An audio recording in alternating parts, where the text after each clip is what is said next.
Hello and welcome to yourlocalnote.com. This is the place where you can find your favorite and brand new music from Philadelphia area art musicians, bands, singers, songwriters. We've got it here at yourlocalnote.com. You can always check out our streaming 24/7. And don't forget, we've got free apps for both the iPhone and the Android phone. All you have to do is go to their respective stores, type in YLN, and download it absolutely free, and it takes you to our stream. Also, you can check out where the bands are playing on our events page, and we got all sorts of good stuff happening there. So it's yourlocalnote.com. This week's podcast, we are featuring Zer0, and we're going to get to them in just a few minutes, but right now we're going to kick it off with their song Mondo on yourlocalnote.com.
song is called Mondo. The band is Zer0. This is yourlocalnote.com. Guys, welcome. Welcome. Thank you for having us. How are you, Closer RJ? to the mic. Yeah, thanks for having us today. Thank you RJ. very much. All right, introduce yourselves and what you do with the band. All right, I'm Greg Orlandini. I'm the bassist. I'm Chris Leone. I'm vocalist and guitarist. Adam Blaine, drummer. All right, give us a little background, how the band got together. Wow. You know? So long ago. Yeah. So back in the old days, 2008, I guess. Back in the day, yes. Back in the days.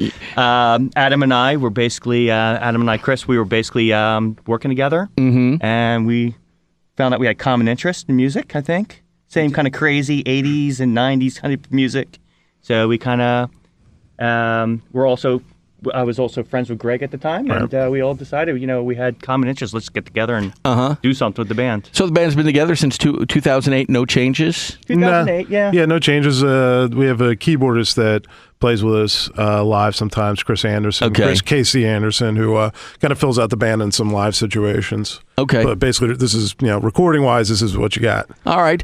Before we move on, let's talk about the song Mondo. Who wrote it? What is it about? Mondo Highway Killer is everything we do is pretty much collaborative effort. Okay. So it's kind of cool because we each come up with, one of us will come up with a concept, kind of a riff or just a basic idea, and then we're pretty good at just kind of jamming out things, and somehow it all kind of comes together pretty quick, usually for us. All right. Mondo is one of our earlier songs we did. Okay. And it's off our first CD, Buy Now, Pay Later. I think we released that back in 2009. And it was like our first, attack at trying to record, and did everything pretty much ourselves. And Okay. we're starting to gig out, and that was kind of, we had to have something behind us to kind of to make ourselves semi-reputable, if we want to call it that.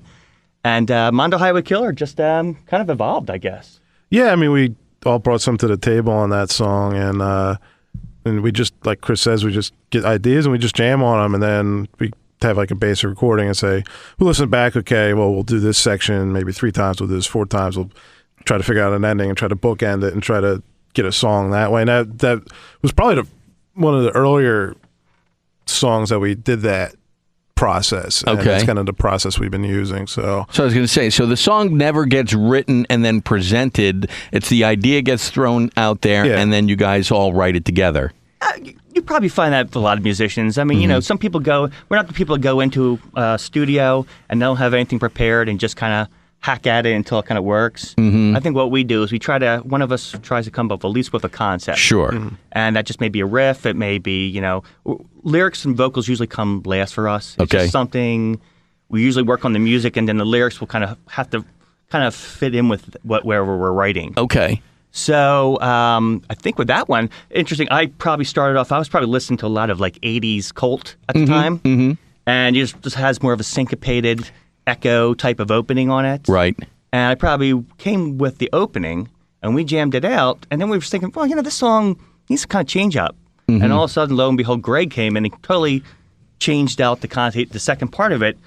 There's a tempo change, and it's a completely different rhythm. And I think Greg just came up with his own, so why don't we try this? Perfect. And then we just kind of tied it all together.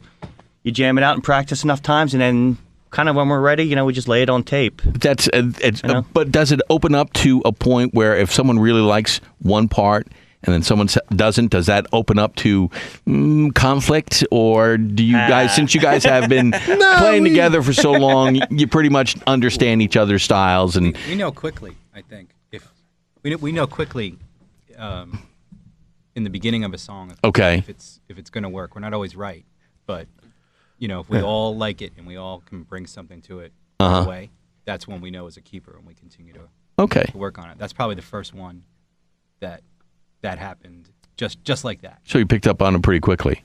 Yeah. Okay. yeah, we're good at, if we'll just toss something away if it's not working.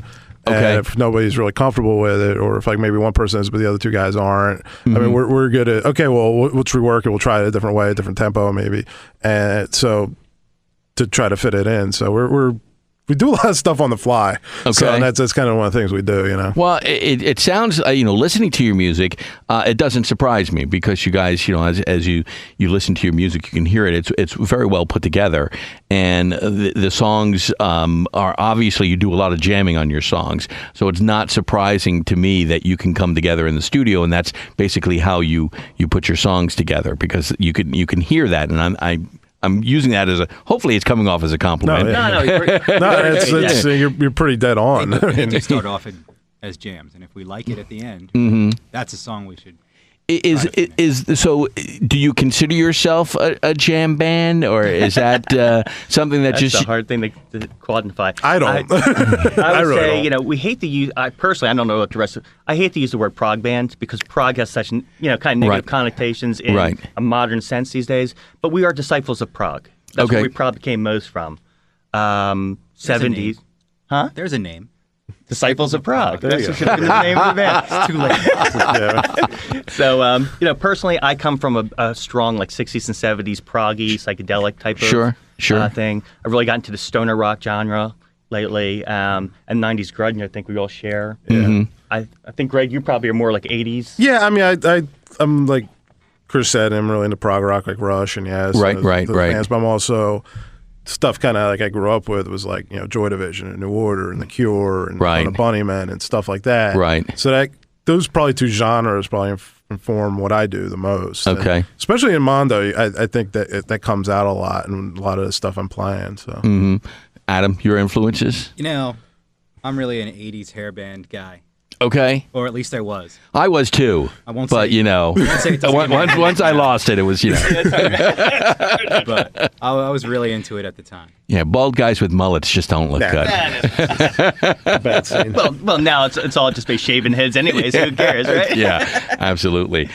Tell us how you came up with the band name Zer0. I think it was that was more of a process than anything. I mean, we had another name. We were called Miscellaneous, and that didn't stick. We're kind of road testing it with some people. Everybody's like, "Yeah, that's not good." So we kind of got away from that, and then we just kind of went through this voting process. Okay, we threw some names out there, and we're emailing it back and forth, and Zer0 kind of fit, and it's. These two guys, Chris and Adam, they're big visual guys. They both are into design and stuff, so they both had a lot of design. They had design ideas around that, so it just kind of as we kind of hit on that name, everything kind of worked. As far as kind of the graphic look of the band. Right now with the lyrically, you said the lyrics come later on in the songwriting process. With Mondo, for example, what is that song lyrically about to you guys? We try not to, personally, since I write most of the lyrics of this, I try not to interpret too much for people. Yeah. Some people say, we'd rather you just kind of get your own interpretation out of it, The reality of it, that was probably, some of our stuff is kind of moody. Yeah. Some of the stuff that lyrics have been written a while back, and it's not always the lyrics come last, but there's either lyrics that you kind of fit in afterwards and say, okay, well, this matches the song. I'm really into that. The lyrics have to match the mood and that the feel of the song per se. This one was probably just about a Mondo high because if someone is on the road, basically he's I was probably in a real a stoner rock type of mood, Okay. And someone was probably in the deserts, probably just kind of going from hitchhiking gig to hitchhiking gig and killing people along the way, and and he's kind of a little disgusted of himself, but it's a feel-good tune. Yeah, I guess so. It is a feel-good tune. I have to say, none of them is negative, but this one, for whatever came out of the music of this, that just seemed to be the right mood, or the right tone for this one. So I don't know.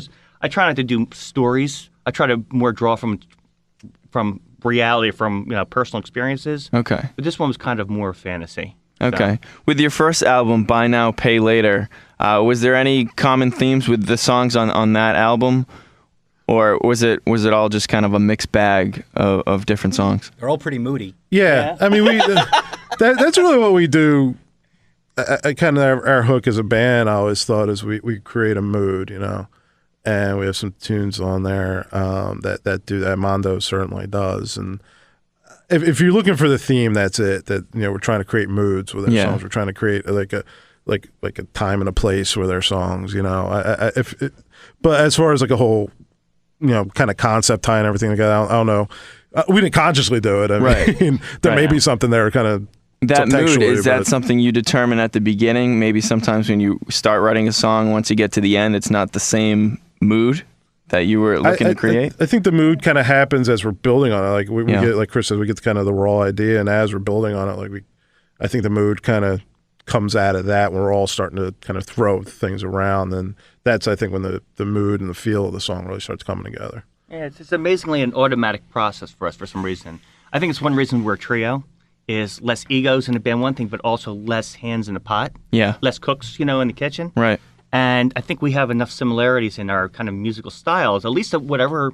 We're really big in letting just what comes out of us come out of us. We're not taking this honestly, we don't take ourselves too serious. Some bands I'm sure go, will tell you, we're going to save the world with this music and all that. For us, basically, different things come out of us, different sessions. And I think when you look at it like our CDs, our collection, it's all different. We have a blues song that we did. Sometimes we jam out blues. Yeah. We go from more like a '80s thing to more like a heavier, prog metal. It's just whatever comes out. Yeah, like this kind of with a couple happy songs. Yeah, we got like this kind of jazzy, almost alt country tune that we wrote. That just they kind of. So you're not afraid. You're not afraid to give your listeners something different. No, each time. I think we're I think that's our hook. Yeah, I think that's our hook. Everyone's, I like bands and artists that you could tell they're good listeners, that they listen to a lot of things and they try a lot. Like I'm a huge Peter Gabriel fan, and he just has big ears and he listens to a lot of stuff. Present a lot of stuff. Doesn't always work, but he's going to try to work a lot of stuff in. And so I think we're good listeners. I think we're good at picking up things and kind of processing and making it, kind of putting out our own. All right, let's go to the second song on the podcast, Sweet Mary. Is that from the first album or the new album? That's from our new album. Your new album. Yeah, which is Superstorm, yes. Oddly enough. And that's coming out in May. And excellent. We've been writing this one for, I guess, Ever. a while. Yeah. And performing the songs for a while. Sweet Mary is... It's a good rocker. Yeah. It's a good rocker. It's kind of like a... I hate to compare us to different. I hate to compare other musicians and artists and say we sound like them, but this had more of like a Black Crowes-y type of feel to it. Yeah. More like a '70s, just vanilla rock, kind of country rock type of song. Yeah, like almost anthemic. Just like a. Yeah. All right. Well, let's get to that now. We're here talking with the band Zer0, and this is their song Sweet Mary off their upcoming album Superstorm. You're listening to yourlocalnote.com.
That is Sweet Mary, and they are Zer0. You're listening to yourlocalnote.com. Now, this brand new album that's coming out in May, take us through the recording process that you guys took with this album. You said earlier that you're do-it-yourself. You say you work quick. So was that the case with these songs as well? How do these things come together, Adam? These didn't feel so quick. No, this took a little longer. That's funny because I think the first album we really did a lot of live recording, or the core rhythm section we recorded live in our room. I have a big basement / home studio. I have an editing suite upstairs. I kind of do some of this stuff during the day, but all in all, basically, we work with the tools we have available to us. We could probably go in the studio, I'm sure, do a much better product. We've kind of gotten used to doing this organic type of, we'll start a practice. If we get to a certain point where a song's finished, we feel good about it. Let's just turn on Pro Tools and let's just start recording it. Yeah. Our practice / studio that we play in, everything's mic'd for the most part. Our kits are mic'd, our amps are mic'd. Vocals always come afterwards. Okay, so you do it in pieces still. You don't just all record. We've been doing that more lately. Yeah. I think we're just, especially Chris has kind of definitely been a student of recording, but we're a little more knowledgeable of how to get a sound and how to get a good performance, and we're a little more knowledgeable about the recording process. So yeah, we've been breaking it down more into components than we did on earlier, where it was basically live to tape and just then kind of maybe in the first album. Yeah, and basically live to tape and then just kind of refine it. Now, a lot of overdubs, guitar overdubs, solo overdubs, and always vocals come overdubbed later. I think with this album, the one thing we liked about doing the first album is, first thing, there's no pressure. There's no pressure anymore, even with this album. But the reality is that we could do something and we have a live feel to it. We really like what we write, and what we put down on tape is going to be what we can perform. And this is kind of a scary process, the second album, because we still try to maintain as much as possible, but we were, honing our craft in the recording process here. We are more conscious about how this comes out, the final product of this. And in that, there's more overlay, more overdub. There's, keys in some parts where we didn't have keys. We don't perform a lot of times live with keys. There are maybe multiple choruses and things of that nature. All these things that we have to keep in the back of our mind, that we want to be able to still perform this as a trio. But there's so what we really started doing is we started breaking it down where we, like most bands, will record drums first. Right. What we normally do is we'll set up the drums, we'll mic the drums, we'll roll Pro Tools, and we'll be recording the track of the drums. Greg and I will be playing DI, our guitar and bass, onto just a cue track, of course, just so we can get a live feel. Yeah. Just so we're all doing it and we can get the drums to feel. Because everything we do is not like a click track where probably if you listen to it and you were timing things out, things kind of do waver some. It's more like you said, like it's more of a jammy type of thing. Right. And then what we'll do is usually we get guitar separate. We'll retract that, and then we'll do bass and then vocals, and then goes into the mixing process and mastering. So now we talked earlier about how you guys collaborate, and maybe if one person doesn't like the certain way the song's going, but now that the songs are already what they are, now you have to deal with recording and actually debating on what you're hearing is what you heard when you first wrote these songs. Is there much debate about that? Probably because I don't know. I think at that feel point like there is. There is. 'Cause, I mean, we just kind of, we live with these songs. I mean, we just practice them and play them out and practice them. We try to get it to a point, I think most bands do, where it's automatic. So when we go to record, I mean, it's a done product. It's about finished product. Yeah, point, I mean, so when we're recording, that's the end. That's kind of it. We're done writing it. It's done. And the advantage having your own studio, though, is you don't have to worry about the money that goes with trying to rent a studio out, and we've talked to plenty of bands who are like, well, we had to rush through because we only had X amount of dollars and stuff like that. So you have that advantage, but at the same time, I'm kind of curious because there are some bands that we've run into who have gone outside to have a producer work with them. And they've really felt that it's been beneficial for them because it's a different ear. Do you guys have someone you can go to and say, hey, just take a listen to, unofficially type of stuff? Or is it just the three of you because you know each other so well and you've been playing together so long that you guys know exactly what you want? No, that's an excellent point. I mean, especially when you get to a mastering process with something, it's always great. That's one thing we do. I personally regret a little bit is that I don't have enough sending it out for individual mastering. Someone separate who can now take a final lick and everything. Right. A producer, too. That's another thing to throw it off of. We tend to build a song and we've been playing it for a while, and then we kind of, fortunately these days, some of this stuff we'll send out like a demo to like internet stations like your local Note, and then they'll play it, and we kind of listen back and we'll get some feedback that way, and then maybe we don't have a cut. Maybe it's just a demo at that point.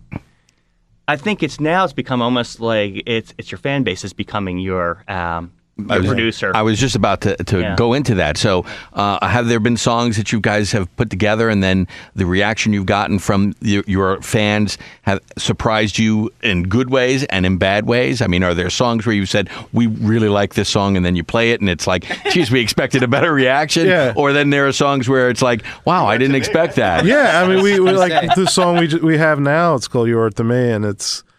and characteristically, we struggled a little bit with it. We kind of got the performance right, and we recorded it, and it's good, and it's been getting some airplay on internet radio around, and that kind of shocked me because it's one of those you're so close to the stuff, and especially a song like that where it wasn't the easiest thing to do, and it's like it's kind of a relief. It's done. It's kind of over here now, and you hear it kind of. People reacting to it positively, you're like, oh, wow, okay.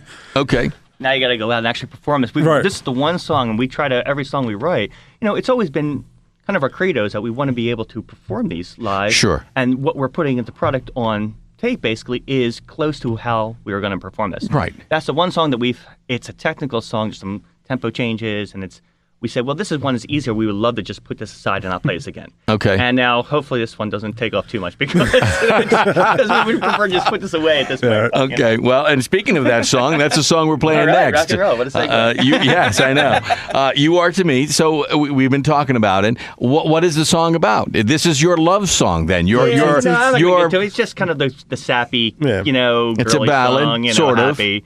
It's about, it's just supposed to your soft underbelly, and just. How did that come about? I mean, you guys sort of put it together because you jammed the songs together. Yeah. And I'm really finding it entertaining how the three of you could be on the same page on this one. I think I probably came up with the main riff. Chris came up with a lot of it, and it was just so different from what we're used to writing, and we just we'll run with it. We'll see where it goes. And it's in a different tuning than we usually use, and. So, and it's a slower tempo than we're used to a little bit. And so it was kind of a good experimentation. And then it got to the point, well, it's pretty done. Should we just go to tape? Yeah, okay. And then, like I said, and here it is. And now people are positively reacting to it. If we like it in the very beginning, when we first have a riff and we play it out, we take it to the end. It ends up how it ends up. Okay. That's let's see what Very cool. All right. And that's from your new album, Superstorm? Okay. Yeah. Which is coming out in May. All right. The song is called You Are To Me from the album Superstorm. The group is called Zer0, and this is yourlocalnote.com. Tomorrow will come, and all that will be. You are to me. Don't toss this away and cast me aside. Don't run and hide.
song is called You Are To Me from the album Superstorm, which is coming out in May.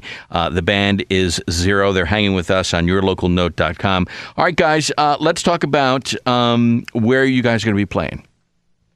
We have a couple shows coming up. April 19th, we're going to be down in Atlantic City. Find it to be a good rock and roll town for us. They seem to dig us down respond there. to you, okay. Yeah, so we're going to be playing a good friend of ours, Jerry Ryan. He is Elephant Talk Indie Magazine. All right. He runs a bunch of shows down there, so we're going to be playing at Le Grand Fromage. Very cool. In AC. May 11th, we have our CD release party at Hebe Music in Mount Holly. Oh, good. So that's going to be a big one for us. All right. We're going to be releasing Superstorm. And May 19th, we're going to be back in AC, and we're going to be doing the sister bar to Le Grand Fromage, which is the Boneyard, right next door to it. Okay. And we're doing a festival down there. Very cool. All right. And we've been talking about how, and because a lot of times we like to have the bands describe what people can expect if they haven't seen you live. But it seems like if you listen to your music, you're going to get a good idea what you guys are like on stage. Yeah, I mean, we try to keep a good pace. We try to play with energy. That's why I'm into this. I love playing live. I love, I'll play anywhere, anytime. I really like interacting with these guys and interpreting our music live because it's just fun to do. And will you go off and improvise off of a song much, or do you like to stay close to what it's? We're pretty faithful.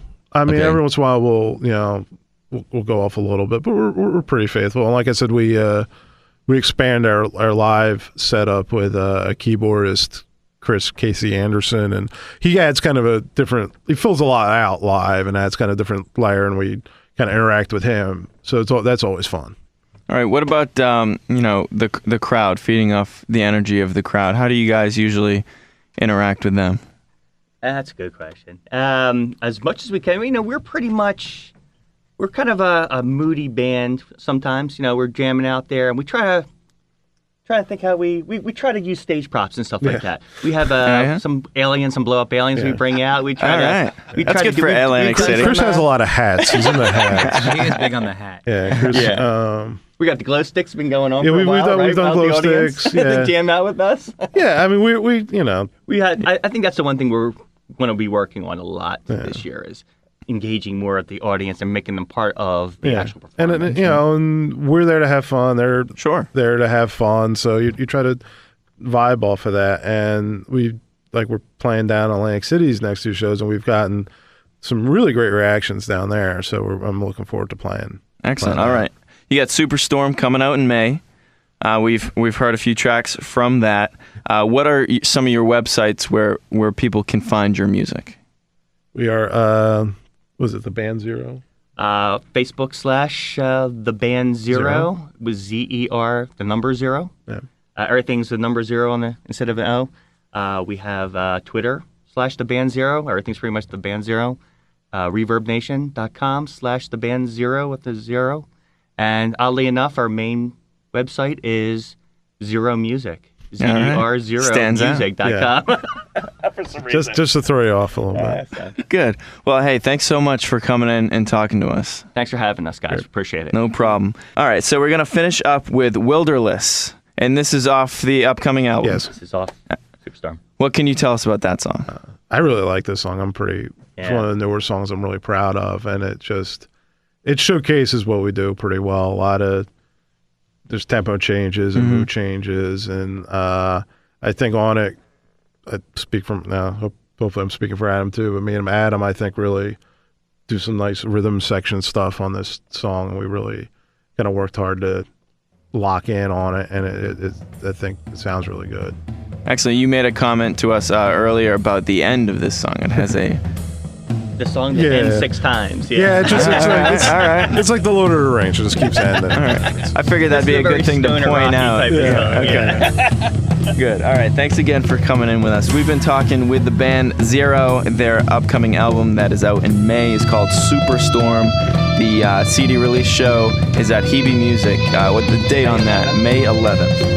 So thanks for tuning in to yourlocalnote.com, and let me remind you to download our free app so you can stream our station 24/7. It's free for iPhones, and Androids. And feel free to sign up for our newsletter too to keep up with these bands just like Zer0. Email us at contact@yourlocalnote.com. We're ending with Wilderless. They are Zer0, and you're listening to yourlocalnote.com.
Share with